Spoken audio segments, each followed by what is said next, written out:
Hay un momento en toda guerra donde la confianza se convierte en veneno. Un instante donde la piedra que te protege se transforma en la tumba que te encierra.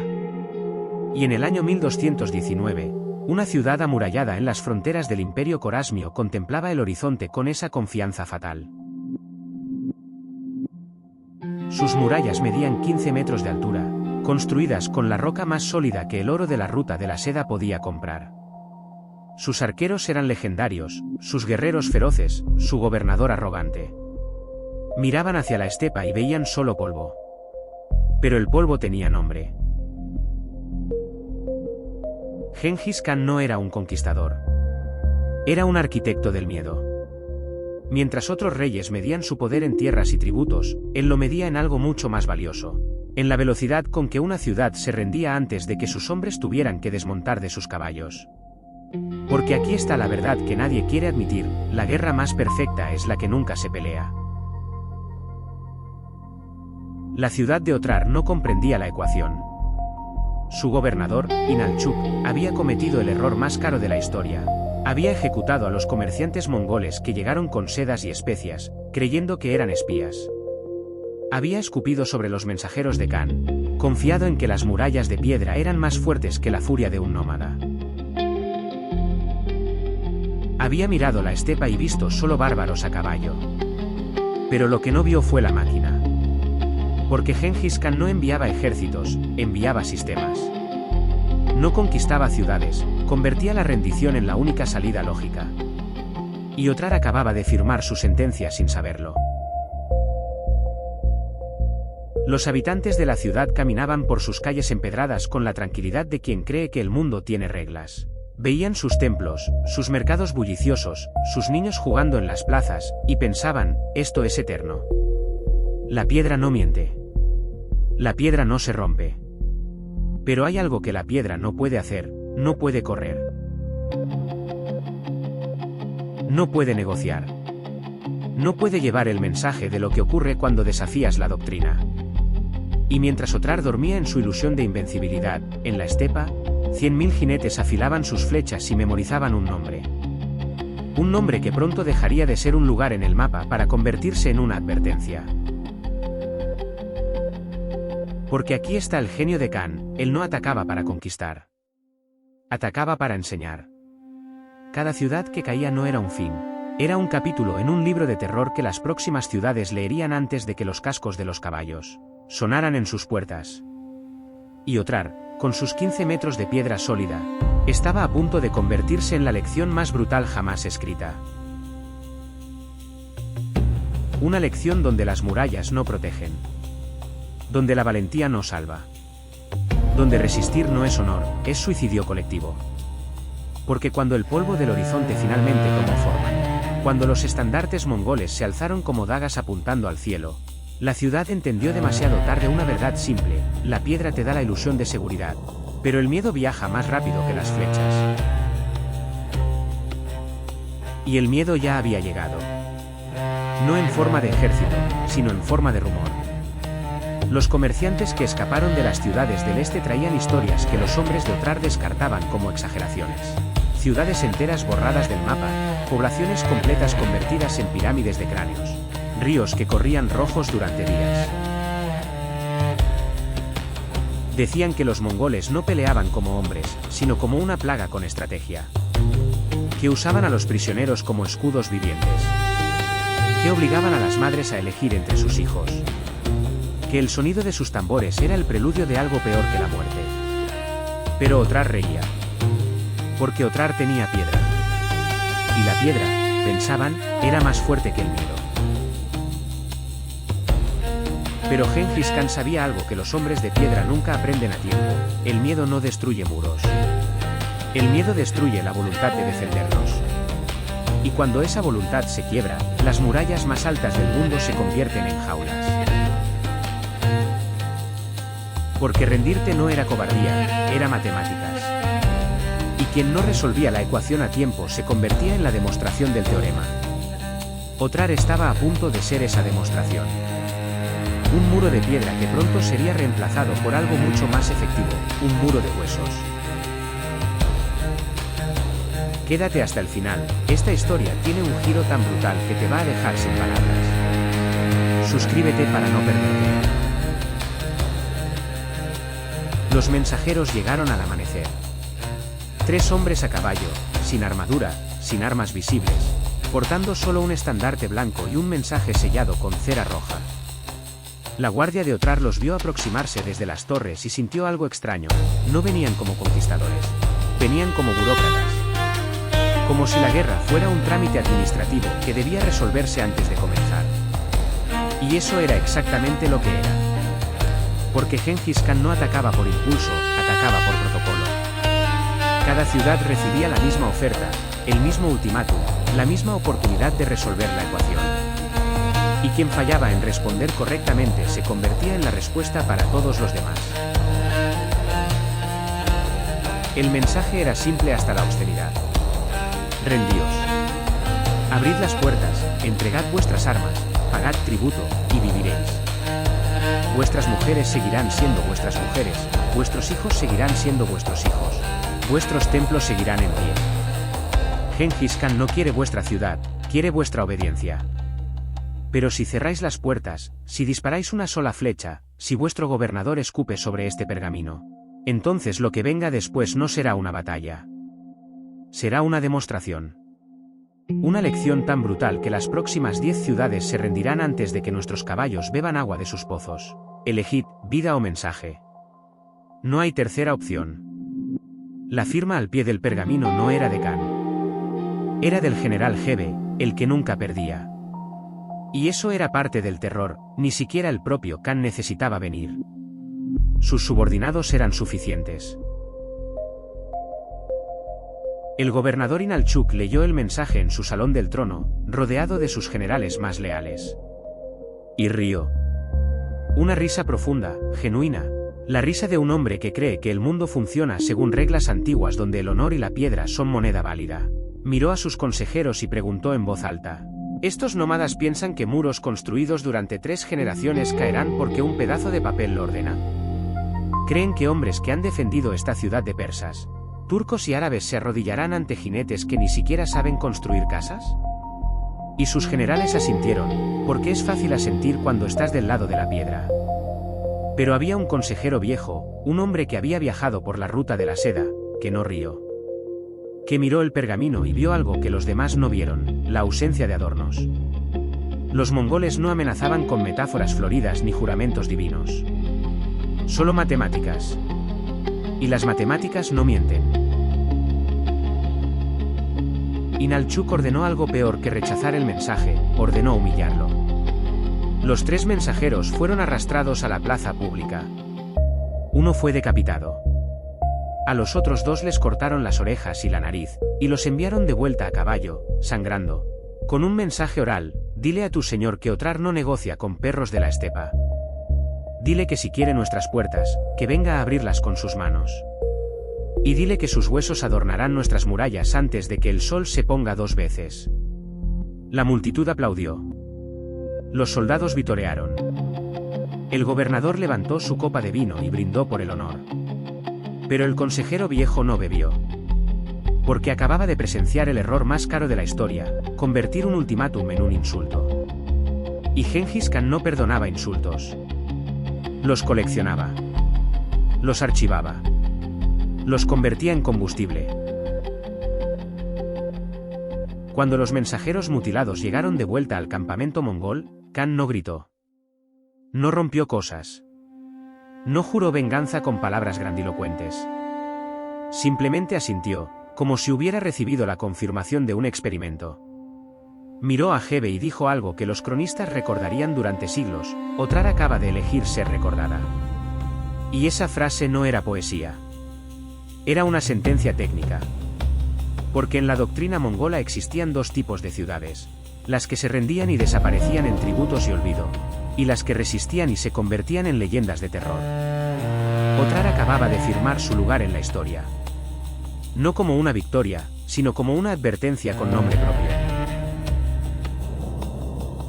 Pero aquí está el genio diabólico de la estrategia. Khan no atacó de inmediato. Esperó. Dejó que pasaran días, luego semanas. Dejó que los mensajeros escapados de otras ciudades llegaran a Otrar con rumores. Dejó que la imaginación hiciera el trabajo que las catapultas harían después. Porque el miedo crece en el silencio. Crece en la espera.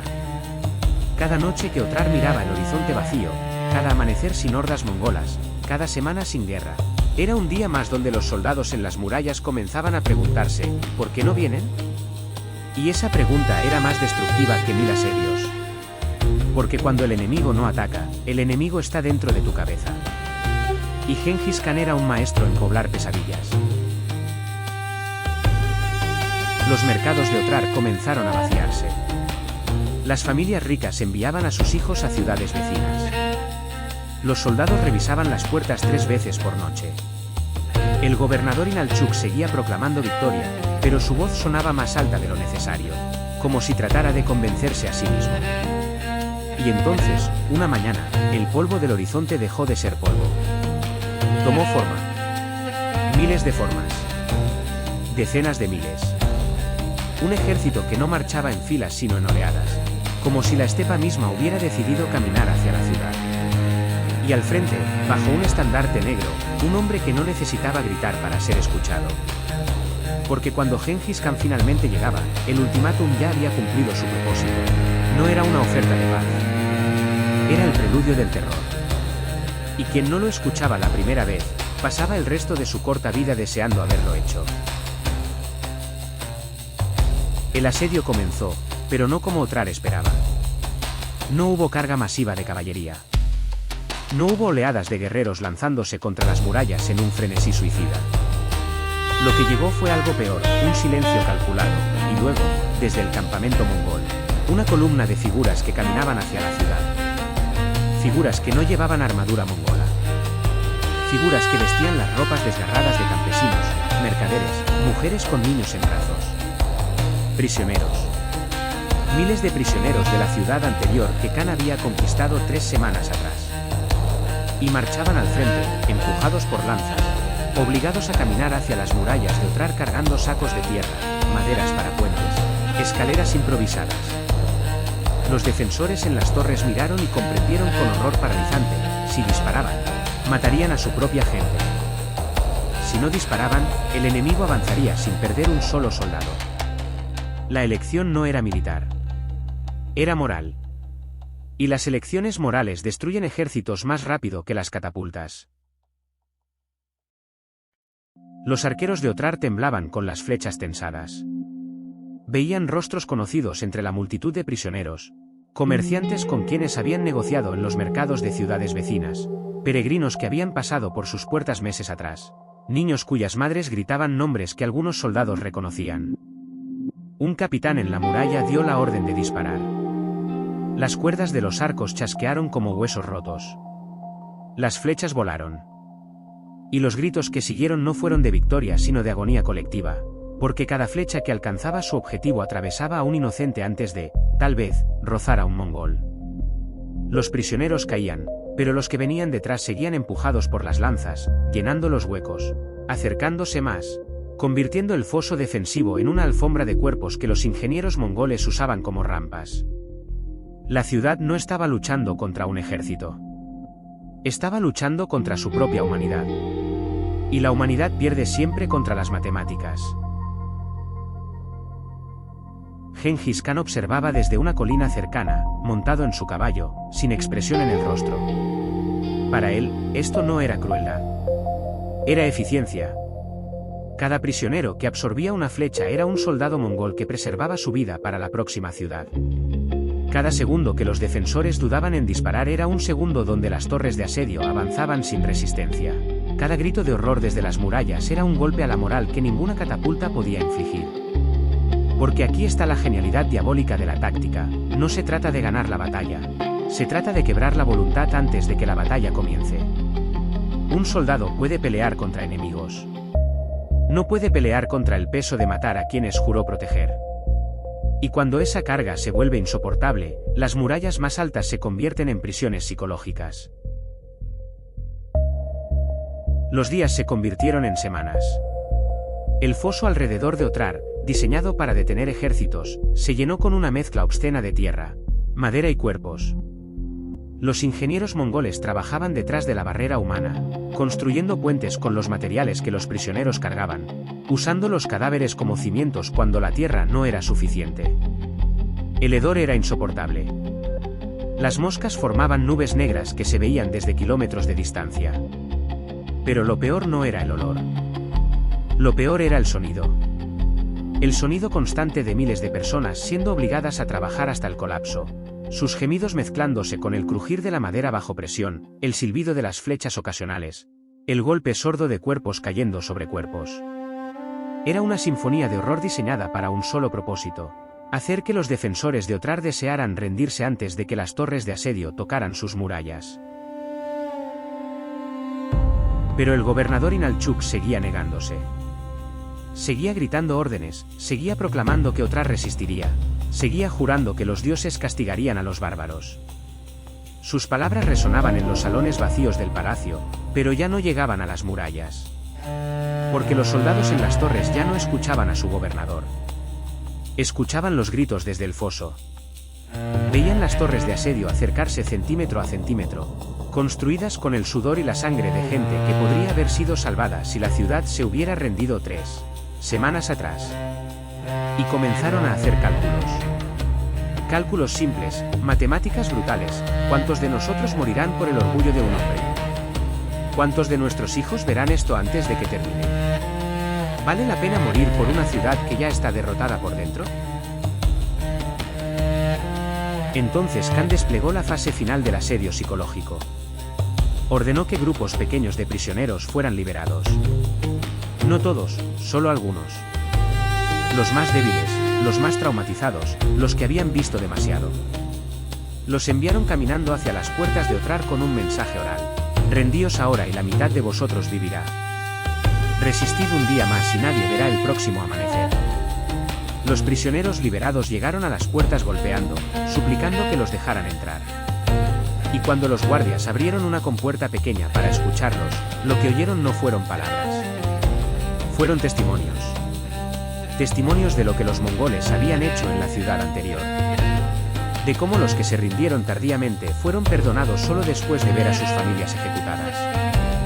De cómo los que pelearon hasta el final fueron obligados a cavar sus propias tumbas. De cómo la resistencia no genera honor, genera un sufrimiento tan prolongado que la muerte se vuelve un premio. La moral de Otrar no se rompió de golpe. Se erosionó. Como piedra bajo agua constante. Cada noche, más soldados desertaban. Cada amanecer, menos arqueros respondían al llamado. Las familias dentro de la ciudad comenzaron a acumular provisiones en secreto, preparándose para el momento en que las puertas cayeran. Y el gobernador Inalchuk, encerrado en su torre, seguía escribiendo decretos que nadie leía, jurando victorias que nadie creía. Porque la ciudad ya había caído. Solo faltaba que los muros físicos aceptaran lo que los muros mentales ya sabían: que cuando Gengis Khan convierte a tus hermanos en escudos y a tus muertos en puentes, la resistencia no es valentía. Es solo prolongar lo inevitable. Y lo inevitable estaba a punto de llegar con toda su furia metódica. Las murallas cayeron al amanecer del día 47. No fue una caída dramática con explosiones y gritos heroicos. Fue técnica, casi burocrática. Las torres de asedio tocaron la piedra, las puertas cedieron bajo los arietes construidos con madera que había sido cargada por prisioneros ahora muertos, y el ejército mongol entró en Otrar no como una horda descontrolada sino como una máquina con instrucciones precisas. Porque aquí está la verdad que nadie quiere admitir: lo que siguió no fue una batalla. Fue un ritual. Un procedimiento tan metódico que los cronistas que lo documentaron no usaron la palabra guerra. Usaron la palabra demostración. Porque Gengis Khan no estaba conquistando Otrar. Estaba construyendo un mensaje con carne, hueso y terror matemático. Los soldados mongoles tenían órdenes claras, divididas por categorías que sonaban sacadas de un manual de contabilidad. Categoría 1, artesanos, ingenieros, escribas. Separados, preservados, marcados para deportación. Ellos construirían las siguientes armas, diseñarían las siguientes máquinas de asedio, documentarían las siguientes conquistas. Categoría 2, mujeres jóvenes, niños sanos. esclavizados, distribuidos entre los oficiales, enviados a Mongolia como moneda viva. Categoría 3, ancianos, enfermos, quienes no podían trabajar ni servir. Aquí la orden era simple hasta la obscenidad, ejecución inmediata, sin ceremonias, sin juicios. No por crueldad, sino por eficiencia logística. Alimentar prisioneros inútiles desperdiciaba recursos que el ejército necesitaba para la siguiente ciudad. Y la siguiente ciudad era siempre más importante que la piedad. Pero existía una cuarta categoría. Una categoría reservada para quienes habían tomado decisiones. Para los líderes, los generales, los consejeros que habían aconsejado resistir. Para ellos, Khan tenía planes especiales. El gobernador Inalchuk fue encontrado escondido en una cisterna bajo su palacio, cubierto de inmundicia, temblando. Lo arrastraron a la plaza central donde días atrás había ordenado mutilar a los mensajeros mongoles. Y allí, frente a lo que quedaba de su pueblo, Gengis Khan personalmente supervisó su ejecución. Pero no fue una ejecución rápida. Ordenaron que le vertieran plata fundida en los ojos y la boca, porque la plata era lo que Inalchuk había codiciado cuando robó las caravanas mongolas, y ahora la plata sería lo último que sintiera. Sus gritos duraron minutos que parecieron horas. La multitud obligada a presenciar no gritó. No lloró. Solo miraba con la clase de silencio que nace cuando el horror supera la capacidad de procesarlo. Porque esto tampoco era venganza. Era pedagogía. Una clase magistral en causa y consecuencia, donde el profesor usaba metal fundido como tiza y carne humana como pizarra. Pero la verdadera obra maestra de Khan no fue la ejecución de Inalchuk. Fue lo que hizo con el resto de los líderes militares de Otrar. Los generales que habían jurado defender la ciudad hasta la muerte fueron obligados a cumplir su juramento de la manera más literal posible.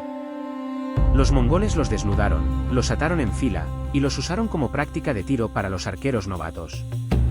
No para matarlos rápido, sino para entrenar precisión.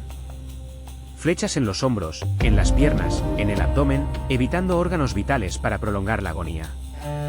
Los cronistas escribieron que algunos tardaron 3 días en morir. 3 días donde cada gemido era una lección para los habitantes forzados a escuchar. Esto es lo que cuesta el orgullo. Esto es lo que vale la resistencia. Y cuando finalmente morían, sus cuerpos no eran enterrados. Eran arquitectura. Los mongoles tenían un método específico para exhibir los cadáveres. No los apilaban al azar como una masacre caótica. Los organizaban. Construían pirámides geométricas con los cráneos, separados quirúrgicamente del resto del cuerpo. Filas de cabezas alineadas mirando hacia los caminos principales, para que cualquier comerciante o viajero que se acercara viera primero los ojos vacíos antes de ver las ruinas de la ciudad. Las costillas y huesos largos se clavaban en el suelo formando vallas alrededor de la plaza central. Los torsos se dejaban en las entradas de los edificios importantes, pudriéndose al sol, atrayendo cuervos que se volvían parte del espectáculo. No era vandalismo. Era diseño deliberado. Arquitectura del terror con un propósito estratégico: crear una imagen tan potente que los mercaderes la llevaran en sus mentes a cada ciudad siguiente, que los rumores viajaran más rápido que los caballos, que el miedo llegara antes que el ejército. Y funcionó con precisión matemática. Los refugiados que escaparon de Otrar no huyeron en silencio. Huyeron gritando. Llegaron a las ciudades vecinas con descripciones tan vívidas que los gobernadores convocaban asambleas de emergencia. Contaban sobre las pirámides de cráneos que seguían creciendo días después de la conquista, porque los mongoles no se apresuraban. Trabajaban con la calma de albañiles construyendo una catedral. Hablaban del olor, un hedor tan penetrante que los pájaros evitaban volar sobre la ciudad. Describían el silencio inquietante que seguía a la masacre, cuando los mongoles simplemente se iban, dejando la ciudad como un museo de advertencias donde los muertos eran las exhibiciones principales. Y cada refugiado terminaba su testimonio con la misma frase: ellos nos dieron la opción de rendirnos. Nosotros elegimos resistir. Ahora no queda nadie para elegir nada. Pero Khan agregó un toque final que elevó el horror de táctica a estrategia continental. Ordenó que grupos pequeños de supervivientes fueran liberados intencionalmente. No por misericordia, sino como mensajeros involuntarios. Los marcaban con hierros calientes en las mejillas, símbolos mongoles que significaban traidor a su ciudad, y los soltaban en las rutas comerciales con instrucciones de una sola línea: corred y contad lo que visteis. Estos supervivientes marcados llegaban a las siguientes ciudades semanas antes que el ejército, y su sola presencia generaba pánico. Porque llevaban el olor a muerte en sus ropas, las marcas físicas de la conquista en su piel, y los ojos de quien ha visto el infierno con forma geométrica. No necesitaban exagerar. La verdad era suficiente. Y cuando finalmente el polvo del horizonte tomaba forma de nuevo, cuando los estandartes mongoles aparecían en el horizonte de la siguiente ciudad, los gobernadores ya habían hecho los cálculos. Las puertas se abrían. Las armas se entregaban. La rendición llegaba con la velocidad de quien ha visto la alternativa construida con huesos humanos. El muro de huesos de Otrar nunca fue solo un montón de cadáveres apilados. Fue una inversión estratégica. Una declaración arquitectónica que pagó dividendos durante décadas. Porque mientras los historiadores europeos escribían sobre el honor y la caballería, mientras los cronistas persas documentaban batallas épicas, Gengis Khan había descubierto algo que los imperios tardarían siglos en comprender: la guerra más eficiente es la que se gana sin pelear. Y el muro de huesos era el argumento más persuasivo jamás construido. No necesitaba lógica.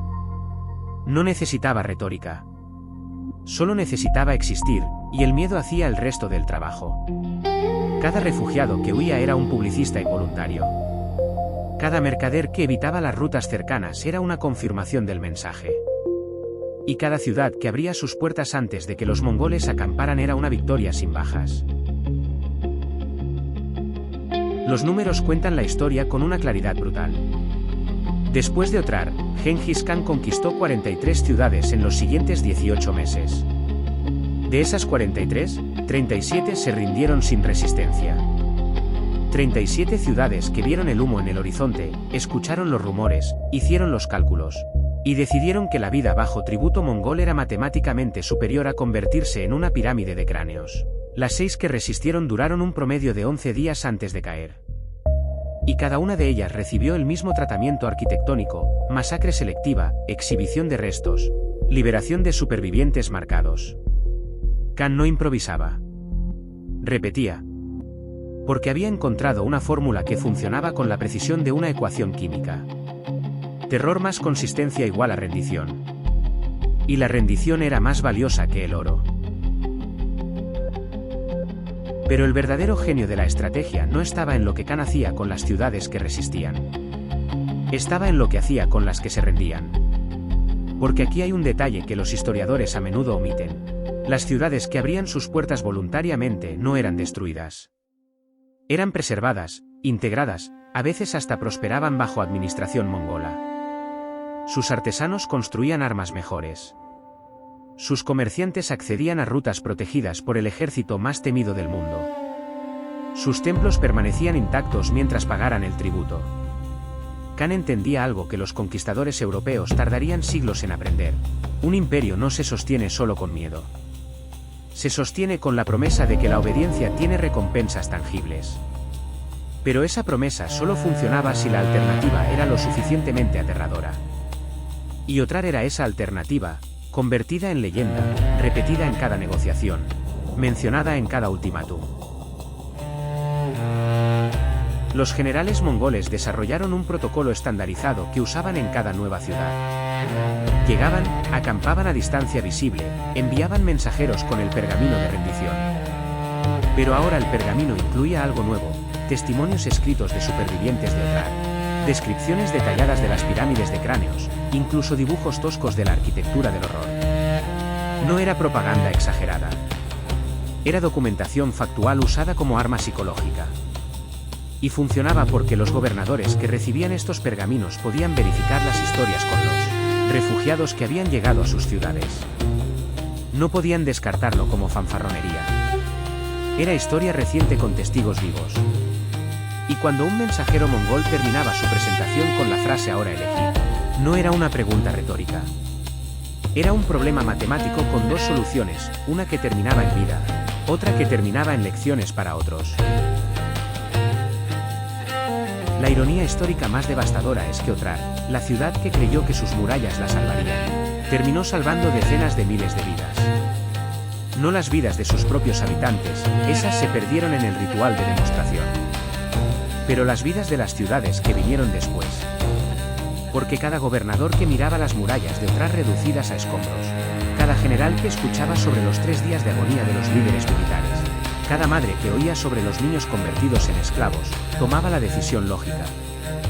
Y la decisión lógica era rendirse. Otrar murió para que otros pudieran hacer los cálculos correctos. Su destrucción no fue desperdiciada. Fue amortizada en miles de rendiciones posteriores. Fue el costo inicial de un sistema que conquistaría el imperio más grande de la historia con una fracción de las bajas que cualquier campaña europea contemporánea. Gengis Khan murió en el año 1227, pero su doctrina sobrevivió generaciones. Sus nietos usaban el mismo manual de operaciones: ultimátum, paciencia, demostración brutal cuando era necesaria, preservación cuando era posible. Conquistaron Rusia usando el recuerdo de Otrar. Penetraron Europa del Este con las mismas tácticas psicológicas. Y en cada frontera, en cada nueva campaña, el muro de huesos no necesitaba ser reconstruido físicamente. Vivía en las memorias colectivas, en las historias que las abuelas contaban a los niños, en las pesadillas de los generales que debían decidir si defender o rendirse. Era un muro invisible pero más efectivo que cualquier fortificación de piedra. Porque las murallas físicas pueden ser escaladas, minadas, destruidas. Pero un muro construido en la psique humana es indestructible. Se refuerza con cada repetición, con cada nuevo testimonio, con cada generación que hereda el miedo. Así que cuando pienses en Gengis Khan, no pienses en hordas salvajes arrasando civilizaciones. Piensa en un ingeniero del terror que entendió que la guerra es, en su esencia, un problema de comunicación. Y él resolvió ese problema con una claridad que nadie antes había logrado. Hizo que el mensaje fuera más aterrador que el mensajero. Construyó un imperio donde las victorias más importantes no se ganaban con espadas sino con el recuerdo de lo que las espadas habían hecho. Donde cada ciudad destruida era una inversión en 1000 ciudades que se rendirían. Y donde un muro hecho de huesos humanos resultó ser más duradero, más influyente, más decisivo que todos los muros de piedra jamás construidos. Porque cuando el miedo llega primero, cuando el horror es documentado y verificable, cuando la alternativa a la rendición es convertirse en lección para otros, la resistencia no es valentía. Es solo matemáticas mal hechas. Y Gengis Khan nunca perdonaba los errores de cálculo.